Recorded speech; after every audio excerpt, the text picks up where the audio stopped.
दोस्तों ये देखिए, ये है मेरा एक डी ऑयल स्टार्टर बिना OLR का।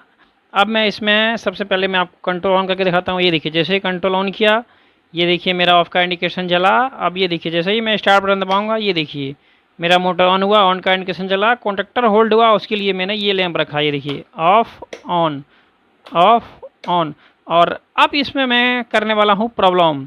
उसके बाद हम लोग इसे करेंगे फॉल्ट फाइंडिंग। तो चलिए प्रॉब्लम क्रिएट करते हैं।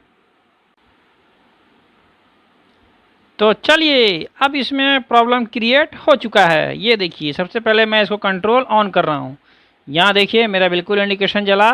अब मैं जैसे ही बटन दबाता हूँ, ये देखिए, लेकिन जैसे ही छोड़ रहा हूँ, ये क्या, ये तो प्रॉब्लम प्रॉब्लम हो रहा है। स्टार्ट बटन दबाते ही छोड़ते ही मेरा बंद हो जा रहा है, यानी कि प्रॉब्लम मेरा होल्डिंग का है। तो चलिए हम लोग इसको चेक करना सीखते हैं। तो सबसे पहले आपने ये तो पता होगा कि होल्डिंग हम लोग करते हैं एनो के थ्रू। तो ये देखिए, सबसे पहले इसको कैसे टेस्ट करेंगे। सबसे पहले हम लोग यूज करेंगे कंटिन्यूटी का। ये देखिए, मैंने कंट्रोल ऑफ किया और ये देखिए, ये है मेरा, देखिए ये मेरा एक मल्टीमीटर है, क्लैम्प मीटर। मैं इसको यूज करूँगा कंटिन्यूटी के रूप में, चेक करूँगा वायर। क्यों वायर चेक करूँगा, क्योंकि यहाँ देखिए, जैसे ही आप देख रहे हैं मेरा स्टार्ट बटन दबाने के बाद ये होल्ड हो रहा है। इसका मतलब इधर कहीं प्रॉब्लम नहीं है, क्योंकि एक प्रॉब्लम होता है तो दबाने के बाद होल्ड ही नहीं होता, यानी जो प्रॉब्लम है होल्डिंग सर्किट पे है। तो चलिए शुरू करते हैं। तो होल्डिंग के लिए मैंने, ये देखिए, ये है मेरा एनो पॉइंट। यहाँ से जैसे कि आप देख पा रहे होंगे, ये है, मैं आपको अभी दिखाऊंगा इसका डायग्राम, उस पर समझाऊंगा कि होल्डिंग में लेता हूँ एनो। ये देखिए, ये है 14, ये है 13, और यहाँ से मैंने इन कराया है, और यहाँ से होल्डिंग के लिए मैंने ये तार यूज किया है। तो सबसे पहले देखते हैं कि मेरा कंटिन्यूटी बचता है कि नहीं बचता है। आप यहाँ पे ध्यान रखिएगा। सबसे पहले ये देखिए, मैं यहाँ से और यहाँ पे दबा रहा हूँ, तो अभी नहीं बज रहा है। क्यों नहीं बज रहा है, क्योंकि ये है मेरा एनो पॉइंट। यहाँ देखिए बजा, क्योंकि ये है एनसी पॉइंट। तो यहाँ से यहाँ मैं देखूँगा, ये क्या, ये तो बज ही नहीं रहा है। इसका मतलब प्रॉब्लम जो है वो यहीं से यहीं है, क्योंकि ये तार यहाँ से, ये देखिए ये तार मैंने लगाया है, यहाँ से लेकर यहाँ तक शॉर्ट है। इसका मतलब इसको बजना चाहिए, लेकिन ये तो बज ही नहीं रहा है। ये देखिए नहीं बज रहा है, तो प्रॉब्लम यहीं पे है। तो आइए मैं दिखाता हूँ कि मैं प्रॉब्लम यहाँ पे क्या करके रखा है। ये देखिए, ये जो है, ये मैंने यहाँ पे टेप लगा के रखा है। ये देखिए, ये देखिए, ये मैंने यहाँ पे टेप लगा के रखा था, इसीलिए ये, अब देखिए, अब मैं इसको लगा देता हूँ, उसके बाद देखता हूँ कि ये क्या होता है। तो चलिए जल्दी से लगाते हैं। ये देखिए अब लगा दिए हैं। अब इसको कंटिन्यूटी चेक करते हैं कि बचता है कि नहीं। यहाँ पे देखिएगा, ये देखिए यहाँ लगा रहा हूँ, ये देखिए बज रहा है, बज रहा है। तो इसका मतलब अब मेरा प्रॉब्लम सॉल्व हो चुका है। आइए देखते हैं। ये देखिए ये हुआ, ये देखिए अब ये प्रॉब्लम सॉल्व हो गया। ये देखिए अब बिल्कुल चल रहा है। तो ये था होल्डिंग प्रॉब्लम। तो दोस्तों, जैसे कि आपने प्रैक्टिकल में देखा कि मैं जैसे ही एमसीबी ऑन करने के बाद मेरा ये इंडिकेशन जल रहा है ऑफ वाला, और जैसे ही मैं ये स्टार्ट वाला बटन दबा रहा हूँ, ये कॉन्टैक्टर होल्ड हो रहा है, ये रेड लाइट भी जल रहा है। लेकिन जैसे ही मैं इसको छोड़ दे रहा हूँ, तो मेरा कॉन्टैक्टर भी वापस फिर से छोड़ दे रहा है। तो इसमें प्रॉब्लम क्या था, देखिए, चूँकि मेरा पावर इधर से होते हुए A1 में फेज तो पहुँच रहा था, और यहाँ पे न्यूट्रल, तब तो ये होल्ड हो रहा था। इसका मतलब प्रॉब्लम इस पे रेड वाला वायर में नहीं है, प्रॉब्लम इधर से कहीं था। ये देखिए, ये जो 14 नंबर मेरा एनो है, ये देखिए 13 नंबर एनो, मैंने यहाँ से जो ऐसे शॉर्ट करके तार लगा के रखा है, इसी में प्रॉब्लम था। जैसे कि आपने देखा कि मैंने इसका यहाँ पे टेप लगा के रखा था, जिसके कारण होल्ड होने के बाद जब ये एनो बटन होने के कारण इधर सप्लाई मिलेगा, जब तक ये दबा हुआ रहेगा। इसको जब छोड़ दूंगा तो इसमें सप्लाई कट जाएगा, फिर सप्लाई आपको इधर से मिलना चालू होगा, इधर से। तो यहाँ तक तो सप्लाई आ रहा था, मगर यहाँ से इधर नहीं जा रहा था। तो यहीं पे आपको ये वाला वायर में प्रॉब्लम मिला, इस येलो वाले में। तो आपने देखा कि मैंने इसको कैसे सॉल्व किया। और इसी में आपको एक और प्रॉब्लम सॉल्व करके दिखाता हूँ मैं। तो चलिए एक और प्रॉब्लम होगा इस पे, और मैं एक और प्रॉब्लम क्रिएट करने वाला हूँ। तो चलिए इसमें मैंने एक और प्रॉब्लम क्रिएट कर दिया है कुछ अलग टाइप का। तो चलिए सबसे पहले शुरू करते हैं। ये देखिए जैसे ही मैं कंट्रोल ऑन कर रहा हूँ, ये देखिए इंडिकेशन जला ऑफ का, ये देखिए ये ऑफ का इंडिकेशन जला। और अब देखते हैं क्या होता है। ये क्या, ये तो स्टार्ट ही नहीं हो रहा है। आइए इसको फॉल्ट फाइंडिंग करते हैं कि कैसे होता है। तो ये देखिए इसका जो वायरिंग है कुछ ऐसे है। फेज आया देखिए यहाँ से इधर से आया हुआ है इस वायर में।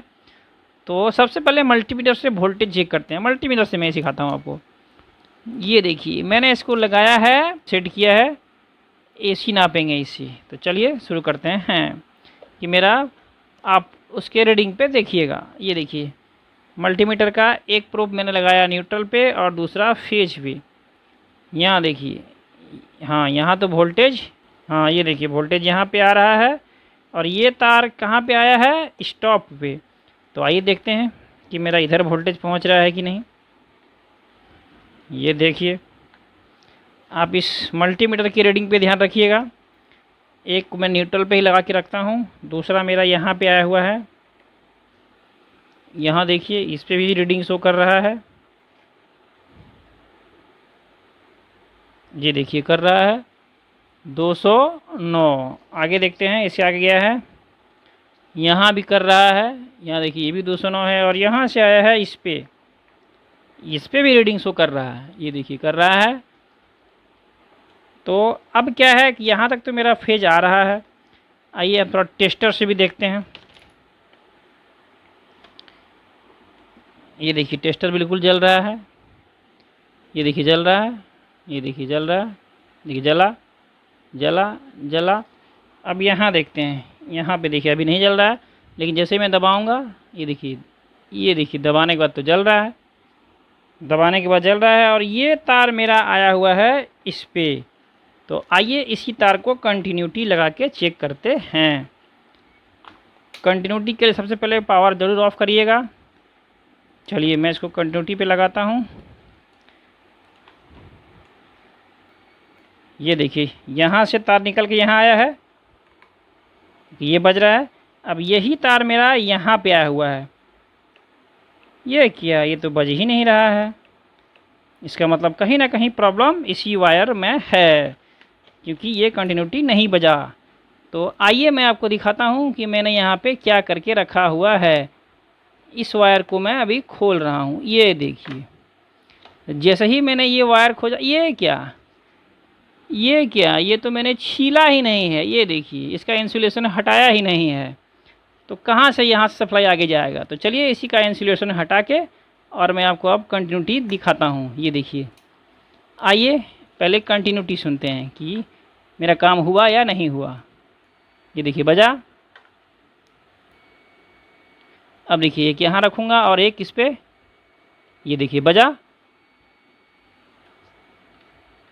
तो ये प्रॉब्लम था। तो आइए अब इसको हम लोग जल्दी से कनेक्ट करते हैं और देखते हैं कि मेरा काम हुआ या नहीं हुआ। ये देखिए इसको मैंने लगाया। एक बार कंटिन्यूटी भी जल्दी से सुन लेते हैं। हाँ बजना चालू हो गया है। तो चलिए अब इसको हम लोग जल्दी से, ये देखिए कंट्रोल ऑन हो गया। ये देखिए चालू बंद चालू बंद। तो ये था। मैं इसको ऑन करके ये जो है स्टार्ट बटन दबा रहा हूँ तो मेरा कॉन्टैक्टर होल्ड ही नहीं हो रहा है। देख रहे हैं आप, जैसे मैं इसको ऑन कर रहा हूँ मेरा ये इंडिकेशन लैम्प जल रहा है। तो कैसे चेक करेंगे, तो ये देखिए जैसे मैंने आपको दिखाया कंटिन्यूटी यहाँ से लेकर यहाँ तक चेक किए तो ये रेड वाला में आ रहा था। इसका मतलब यहाँ से सप्लाई यहाँ तक तो सही था। अब इस बटन का काम है कि जब मैं इसको दबाऊंगा तो आगे सप्लाई इधर से होके A1 में जाएगा। तो आपने देखा कि मैंने पीछे टेस्टर लगा के इसको दबाया तो आगे भी आ रहा था, लेकिन इस वायर में यहाँ से लेकर यहाँ तक कंटिन्यूटी नहीं मिल रहा था। जैसे आपने देखा कि मैंने एक यहाँ लगाया मल्टीमीटर का प्रोब और एक यहाँ लगाया, मगर कंटिन्यूटी नहीं बोला। तो फिर मैंने इसको यहाँ से जब खोल के देखा तो मुझे क्या दिखा कि मैंने यहाँ पे इंसुलेशन हटाया ही नहीं था। और जैसे ही मैंने यहाँ पे इंसुलेशन हटाया उसके बाद इसको दबाने के बाद मेरा कॉन्ट्रैक्टर ऑन होने लगा। तो ये था कुछ प्रॉब्लम और उसका सॉल्यूशन। बिना OLR का फॉल्ट फाइंडिंग का तरीका, मगर इंडस्ट्री में बिना OLR का मोटर आप नहीं चलाएंगे, सेफ्टी के लिए सही नहीं है। ये केवल एजुकेशन पर्पस के लिए था। धन्यवाद। अगर ये वीडियो आपको अच्छा लग रहा हो तो लाइक शेयर, मिलते हैं नेक्स्ट वीडियो में, तब तक के लिए धन्यवाद।